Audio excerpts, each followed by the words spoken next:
안녕하세요. 오늘도 사연살롱을 찾아주셔서 감사합니다. 일하는 30대 엄마예요. TV만 켜면 집값, 전셋값 상승 얘기로 시끌시끌 하잖아요. 불과 몇 년 전까지만 해도 저 역시 이런 얘기가 들리면 가슴을 졸이곤 했어요. 주인 아주머니가 이번엔 또 얼마를 올려달라 그럴까? 설마 집 비워달라 그러는 건 아니겠지? 하고 말이죠. 하늘 아래 그 많은 집 중에 왜 내 집만 없나 서러워서 울기도 많이 울었어요. 저희 친정은 거의 철마다 이사를 다녀야 했을 정도로 엄청 가난했어요. 그래서 나고 자란 집에서 시집까지 가는 친구들을 보면 그게 그렇게 부럽고 신기할 수가 없었죠. 그래서일까요? 저에게는 집에 대한 애증이 있어요. 그래서 직장 생활을 시작하면서부터 바로 청약 적금부터 들었어요. 언젠가 꼭 내 손으로 내 집을 장만하겠다는 바램으로요. 하지만 흙수저 중에 흙수저인 저에겐 내 집 마련은 꿈도 못 꿀 일이었죠. 남편과 둘이서 죽어라 맞벌이를 해도 감당이 안 될 정도로 집값은 손에 닿기도 전에 쑥쑥 올랐으니까요. 그래서 거의 포기하다시피 했었는데 생각지 않은 셋째를 임신하게 되면서 이번 생엔 불가능할 줄 알았던 내 집 마련에 성공했지 뭐예요. 그 어렵다는 청약이 당첨됐거든요. 이게 다 삼신할머니 덕분이었죠. 제가 셋째를 가졌다는 말에 없는 집에서 애는 뭐하러 많이 낳냐고 비아냥대던 사람들은 애들 덕분에 아파트 청약이 당첨됐다고 하자 다들 엄청 부러워하더라고요. 그래서 이제는 고생 끝 행복 시작이다 생각했는데 알고 보니 이게 불행의 시작이었더라고요. 청약 당첨과 동시에 그동안 제가 알지 못했던 사건들이 하나 둘 수면 위로 떠올랐거든요. 설마 내 인생의 운을 청약 당첨에 모두 써버린 탓에 이런 시련을 당하게 되는 건 아닐까 생각했을 정도였죠. 그때를 떠올리면 지금도 치가 떨릴 정도로 하루하루가 지긋지긋했어요. 살고 싶은 생각이 안 들 정도로요. 솔직한 심정으로 애들이 아니었으면 어떻게 버텼을지 상상도 안 되네요. 그럼에도 생각조차 하기 싫은 그때를 떠올리며 이렇게 사연을 보내는 건 이번 기회에 다 털어내고 이제는 아이들과 함께 새로운 삶을 시작하고 싶어서예요. 새 술은 새 부대에 담아야 하니까요. 저희 집 얘기를 시작해 볼게요. 앞서 말씀드린 대로 저희 친정은 지지리도 가난했어요. 의무교육이 아니었다면 중도의 학업을 포기해야 했을 정도로요. 이건 다 저희 아빠 탓이라고 해도 무방할 거예요. 저희 아빠는 인생의 모토가 인생은 한방이다 였거든요. 눈치채셨겠지만 노력보다는 요행을 바라는 분이셨어요. 거기다 귀는 또 어찌나 얇은지 멀쩡히 잘 다니던 직장도 돈 더 주는 곳이 있다고 하면 바로 그만두고 옮기기 일쑤였어요. 어디 그뿐인가요? 말 몇 마디에 처음 본 사람한테 한 달 월급을 통째로 투자했다가 날리기도 부지기 쓰고 누가 봐도 안 될 자리에 빚까지 얻어서 가게를 차렸다가 쫄딱 망하기도 했어요. 그러면서도 늘 입버릇처럼 인생은 한방이라고 노래를 부르셨죠. 반면에 엄마는 뿌린 대로 거둔다는 신념으로 세상을 사는 분이셨어요. 옆에서 아무리 떠들어도 저희 엄마는 자신이 땀 흘려 버는 것 외에는 어떤 요행도 바라지 않으셨죠. 하루하루 착실히 일해서 받는 월급이 세상에서 가장 값진 돈이라고 믿는 분이셨거든요. 그러니 이런 엄마 눈에 아빠가 얼마나 한심해 보였겠어요. 그러니 아빠가 콩으로 매주를 쓴다고 해도 엄마는 절대 믿지 않았죠. 아빠는 그런 엄마가 야속하고 답답해 보였을 테고요. 그러니 집안의 싸움이 끊이지 않았을 수밖에요. 네가 남편이 나를 무시하니까 애들도 따라서 지 아빠를 무시하는 거야. 딴 집 여자들은 남편을 상점 모시듯 한다는데 넌 뭐가 잘나서 날 무시하냐? 니네 집에 돈이 있기라냐? 네가 배운 게 있기라냐?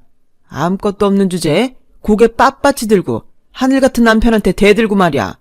이러니 내가 하는 일이 잘 될 턱이 있냐고. 입 있으면 어디 말 좀 해봐. 아빠가 이러실 때마다 엄마는 입을 꾹 다문 채 너는 떠들어라. 나는 내 길을 가련다. 이런 식이었어요. 그래서 늘 화를 내던 아빠가 먼저 자리를 박차고 일어나기 일쑤였죠. 그렇게 나가서는 몇 달씩 연락도 없이 집에도 안 들어왔어요. 어차피 엄마는 아빠가 벌어다주는 돈을 기대하고 사는 사람이 아니었던 터라 우리 집 생활엔 지장이 없었어요. 하지만 늘 그 다음이 문제였어요. 아빠는 집 나가서 연락도 않는 사이 꼭 사건 사고를 치셨거든요. 엄마가 기껏 죽어라 일해서 돈 좀 모으면 아빠 사고 수습하느라 홀라당 까먹는 게 일이었어요.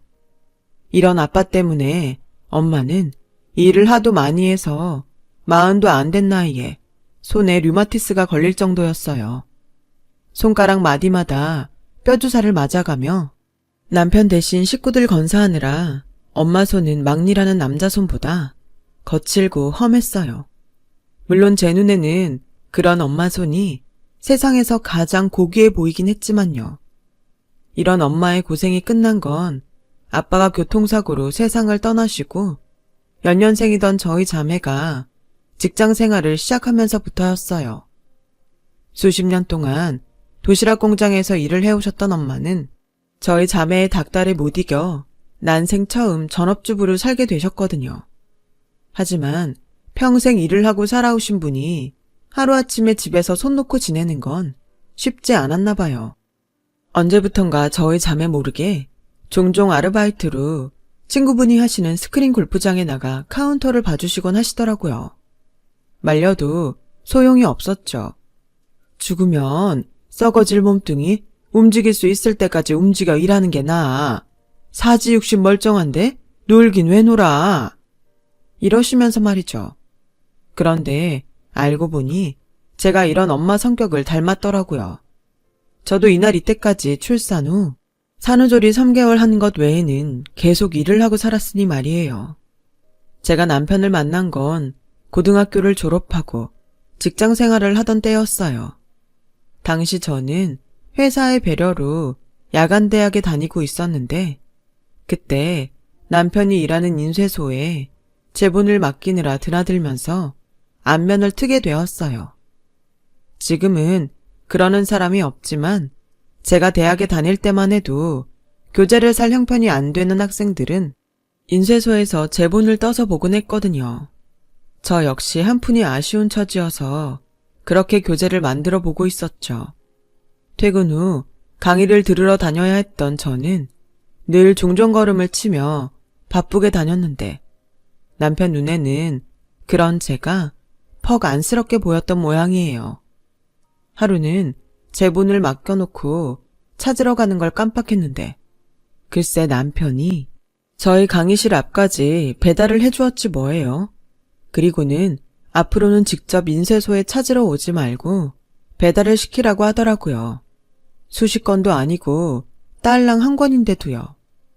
덕분에 저는 제본한 책을 편하게 강의실까지 배달시켜 볼 수 있었어요.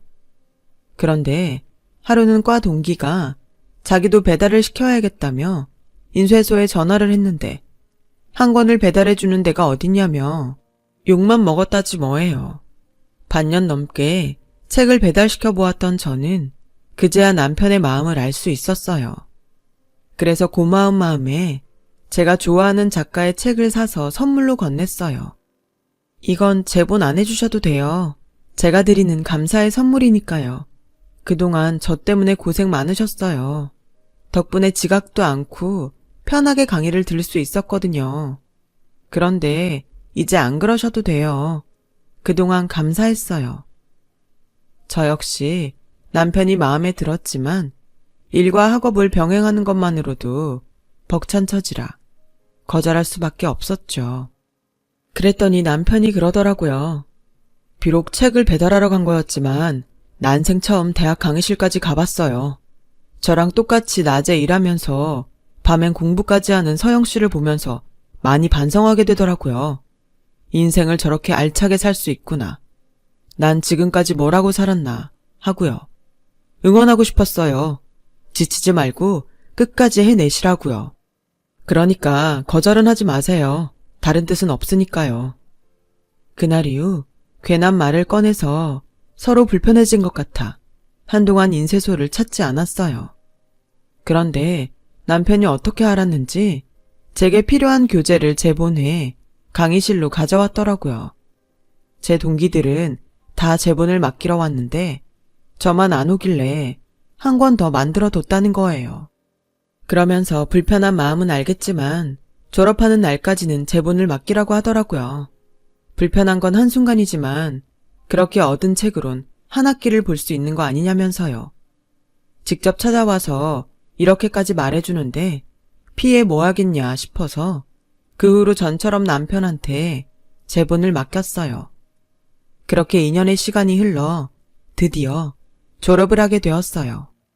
비록 야간 전문대 졸업에 불과했지만 제겐 서울대를 졸업하는 것만큼이나 벅찬 순간이었어요.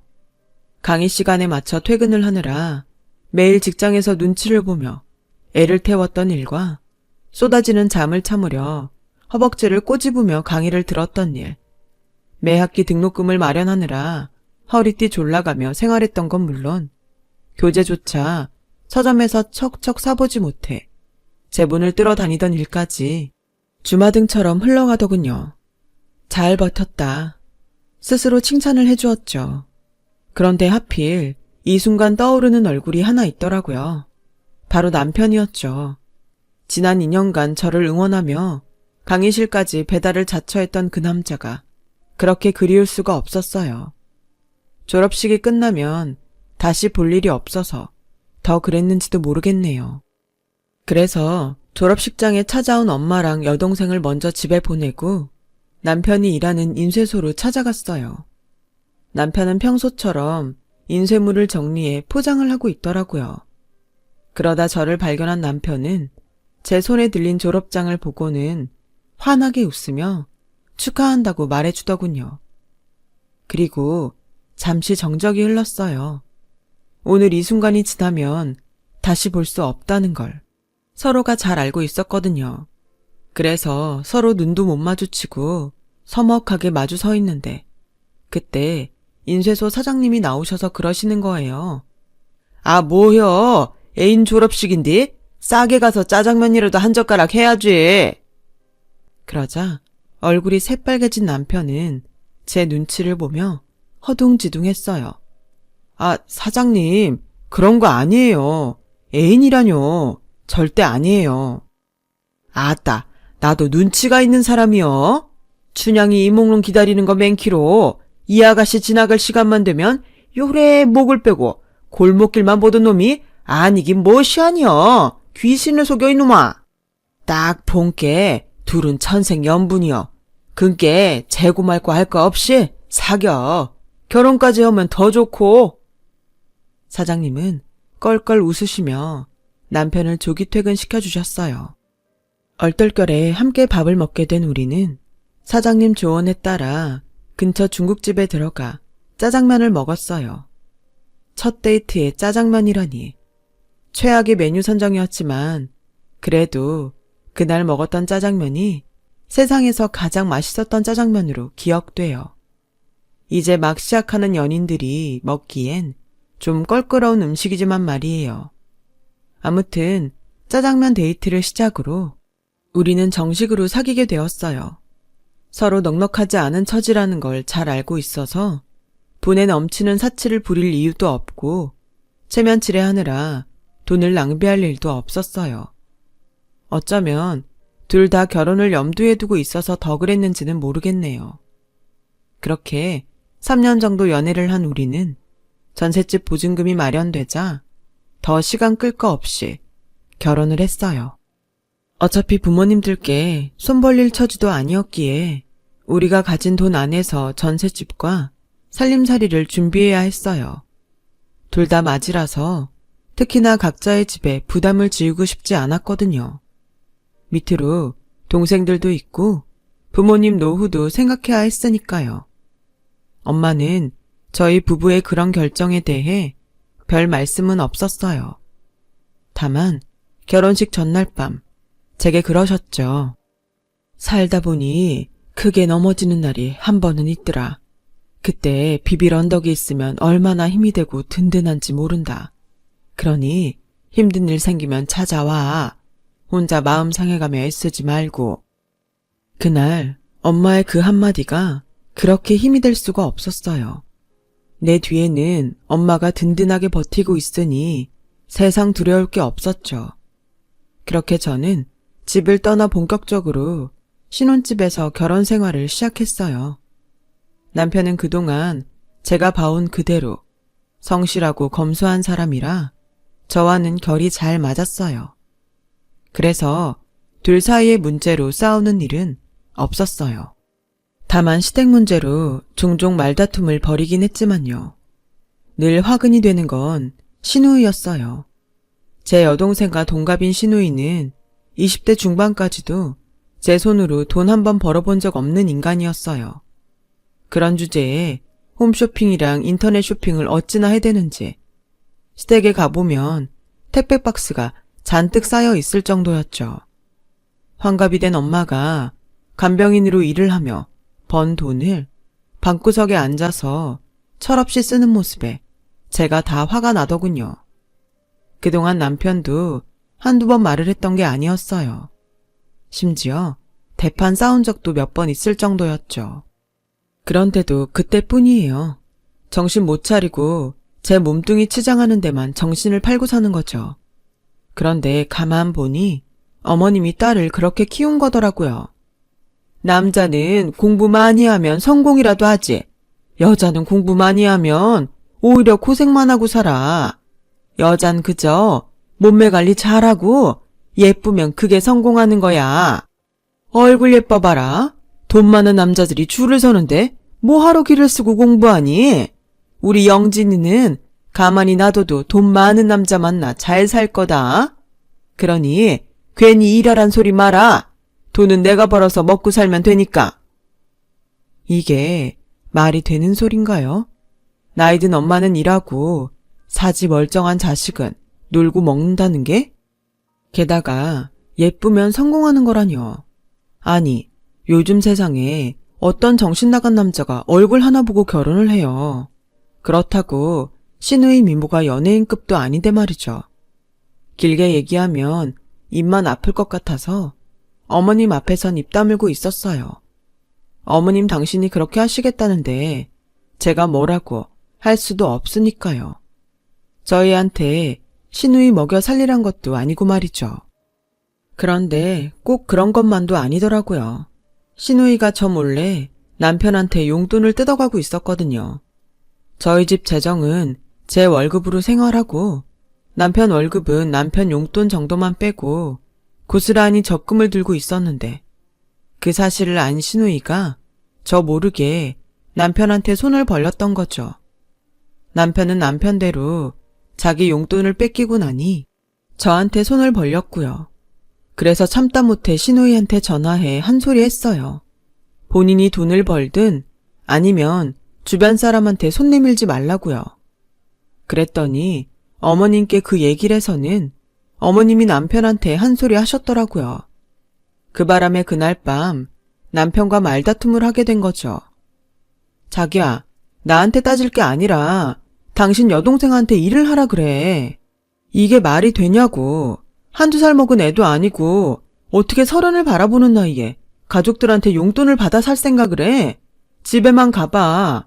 일도 안 하면서 옷이며 화장품이며 그 비싼 것들을 쌓아놓고 사는 거. 이게 제정신이냐고. 아무튼 앞으로도 난 아가씨한테 10원 한 장 줄 생각 없으니까 당신도 똑똑히 알아둬. 비슷한 일로 몇 번 말다툼을 벌인 뒤에야 더는 그런 일이 일어나지 않았어요.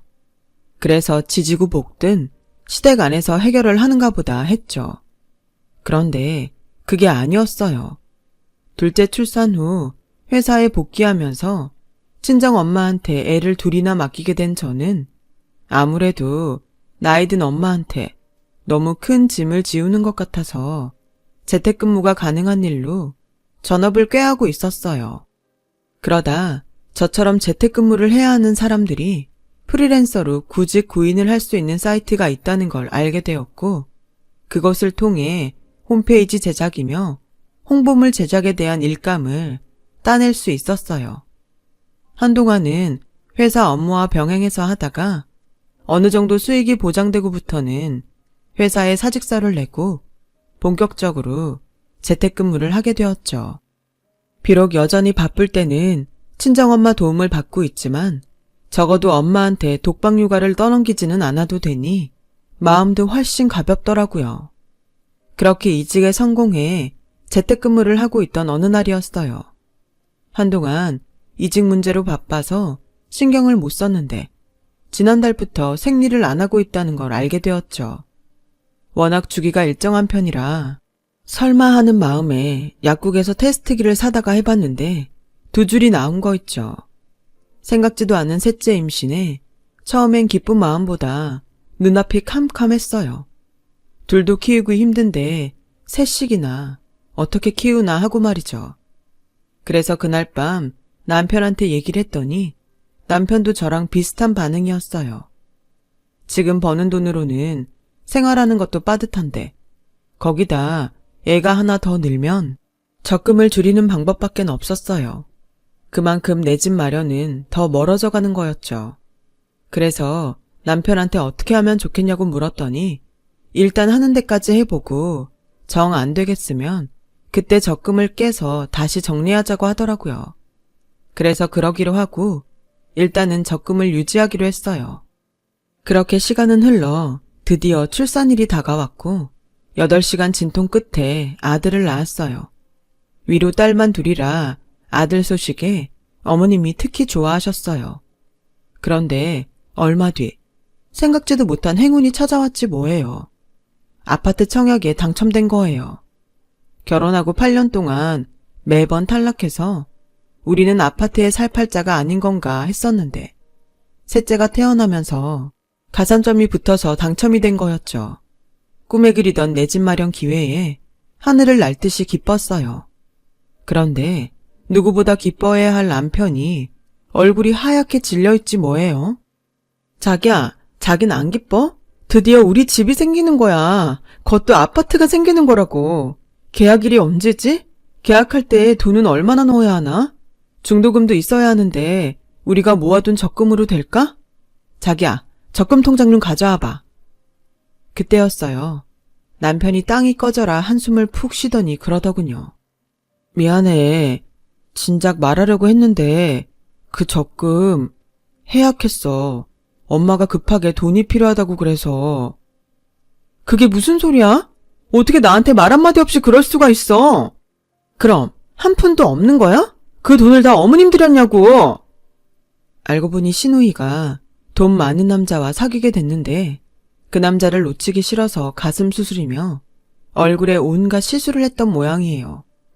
그것도 제대로 해야 된다고 청담동에 연예인들이 다닌다는 성형외과를 찾아가 비싼 돈을 쳐들였던 거죠. 제 남편한테는 집주인이 보증금을 올려달라고 해서 급하게 빌려달라고 거짓말을 하고선 말이죠. 나중에야 그 사실을 안 남편이 돈을 돌려달라고 했지만 돈 나올 구멍이 어딨나요? 결국 남편만 벙어리 냉가슴으로 지내왔던 거죠. 그 얘기를 듣고 나니 도저히 참을 수가 없었어요. 그동안 기를 쓰고 열심히 산 사람이 그랬으면 말을 안 해요. 평생 돈 한 푼 안 벌고 쓰기만 했던 인간한테 피 같은 우리 돈이 들어갔다 생각하니 피가 거꾸로 솟구치더군요. 그래서 신우이한테 전화를 했어요. 다 필요 없고 당장 그 돈 돌려달라고요. 그랬더니 글쎄 뭐라는지 아세요? 그깟 몇천 가지고 더럽게 유세네. 언니, 나 곧 결혼해요. 결혼하면 우리 그이가 다 갚아줄 테니 걱정 붙들어 매시라고요. 내가 이자까지 다 쳐서 줄 테니까. 뭐요? 그걸 지금 말이라고 해요? 난 아가씨가 콩으로 매주를 쓴데도 절대 못 믿어요. 하다못해 각서 써서 공증이라도 받아둬야겠어요. 안 그럼 법적으로 처리하고요. 제 말에 신우이는 그깟 각서 100번 1000번이라도 써주겠다며 큰 소리를 치더라고요. 그래서 하루 날 잡아서 시누이한테 각서를 받고 따로 공증을 받아두었어요. 첫 대금은 결혼식 때 축의금 들어온 걸로 받겠다고 했고요. 그런데 그 얘기를 들은 어머님이 그날 저희 집에 찾아와 난리를 치지 뭐예요. 네가 그러고도 인간이냐? 올케가 돼선 결혼 준비로 바쁜 애를 불러다가 각서를 쓰게 해? 오빠가 돼선 여동생 결혼하는데 돈 좀 해줬다 셈치면 그만이지. 기어이 그걸 받겠다고 각서를 써? 니네 친정에서는 그렇게 가르치대? 당연히 아니죠. 저희 친정 부모님은 어머님처럼 자식한테 허황된 꿈을 꾸라고 가르치지 않으셨거든요. 반반한 얼굴 하나 믿고 남의 인생에 무임승차하는 건 죄라고 가르치셨어요. 자기 힘으로 열심히 벌어서 떳떳하게 쓰고 살라고요. 그러니까 어머님이나 자식 교육 똑바로 시키세요. 멀쩡히 잘 사는 아들네한테 못난 딸 뒤치다거리 맡기지 마시고요. 저요, 그 돈 무슨 일이 있어도 꼭 받아낼 거니까요. 어머님도 각오 단단히 하시는 게 좋을 거예요. 작정하고 달려든 제 기세에 어머님은 더는 아무 말 못하고 돌아가셨어요. 한바탕 난리에 놀란 아이들은 겁에 질려 엉엉 울고 참았던 서름이 터진 저도 서러워서 엉엉 울고 온 집안이 눈물바다가 돼버렸죠. 마침 그때 일 끝나고 돌아온 남편은 눈물바다가 된 집안 꼴에 놀랐고요. 큰아이를 통해 친할머니가 와서 소리치고 갔다는 얘기를 들은 남편은 제게 사과를 하더라고요. 솔직히 그때는 남편 얼굴도 보고 싶지 않았어요. 그래서 눈도 안 마주치고 애들을 데리고 친정으로 가버렸죠. 그렇게 하루 이틀이 지나자 남편이 측은하게 느껴지더라고요. 자기라고 알고 그런 것도 아니고 속아서 돈을 넘긴 건데 내가 너무했나 싶었거든요. 하지만 당장 중도금 치를 돈도 없는 상황을 떠올리니 우라가 치밀고 한숨만 났어요.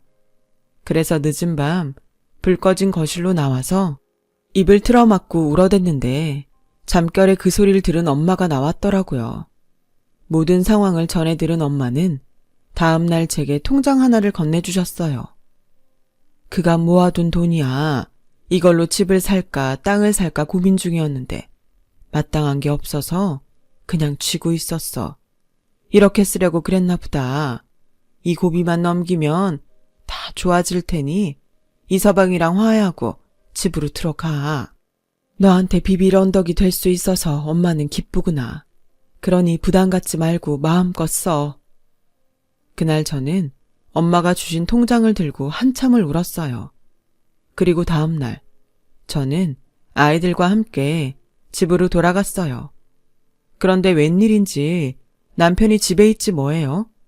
평소라면 출근하고 없어야 할 사람이 말이죠.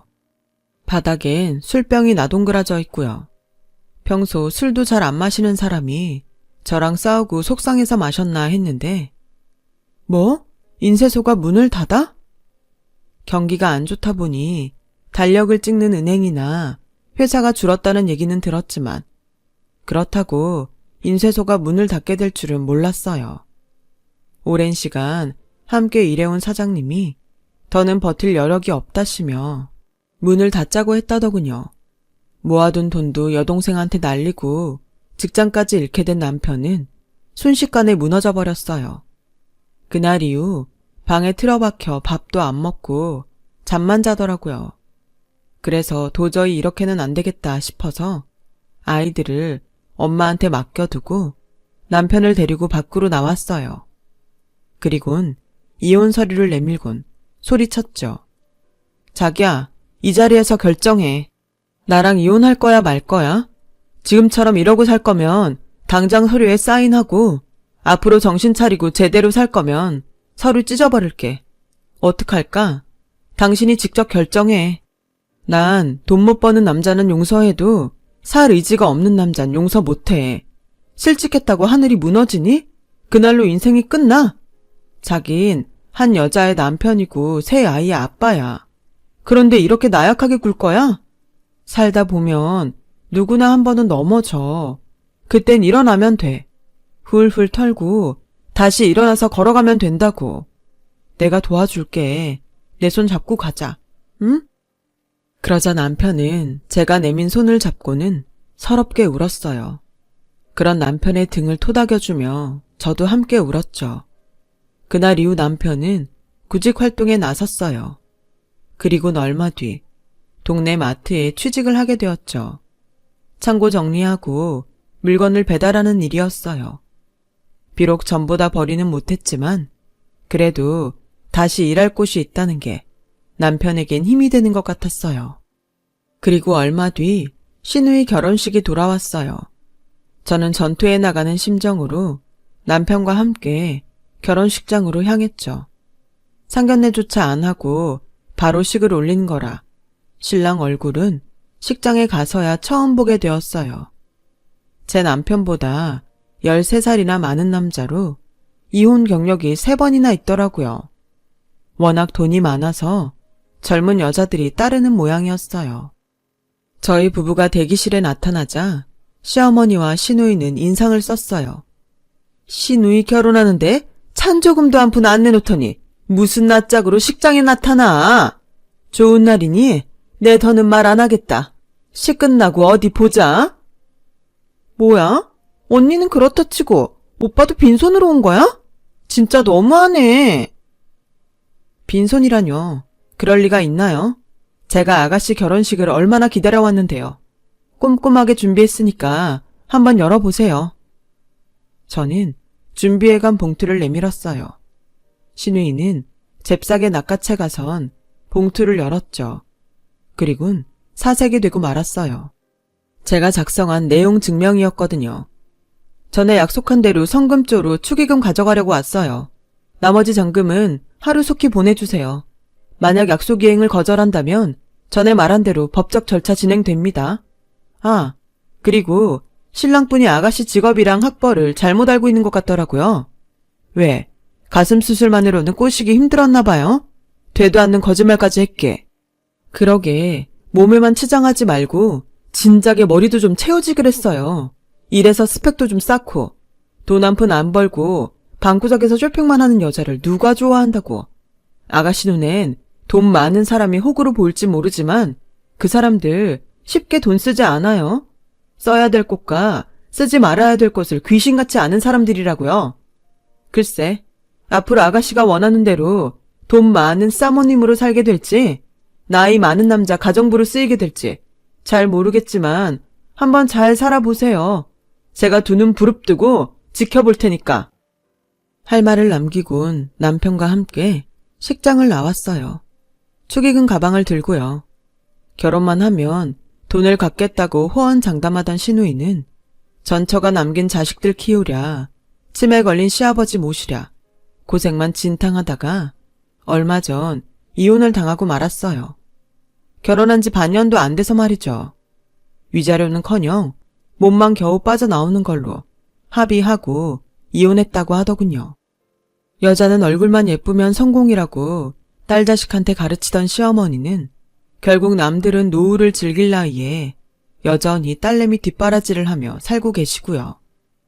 그리고 저희는 내년 봄에 아파트에 입주할 예정이에요. 엄마한테 받은 돈은 조금씩 갚아 나가고 있고요. 부부가 안팎으로 열심히 벌고 있으니 언젠가 다 갚는 날이 오겠죠. 그때까지는 지금처럼 열심히 일하며 살아보려고요. 지금까지 제 사연을 들어주셔서 감사드려요. 여러분 모두 마음 따뜻한 하루 되시길 바래요. 여러분, 사연 댓글에 응원과 현명한 조언 부탁드려요. 좋아요와 구독은 저에게 큰 힘이 됩니다. 오늘도 좋은 일 가득하세요.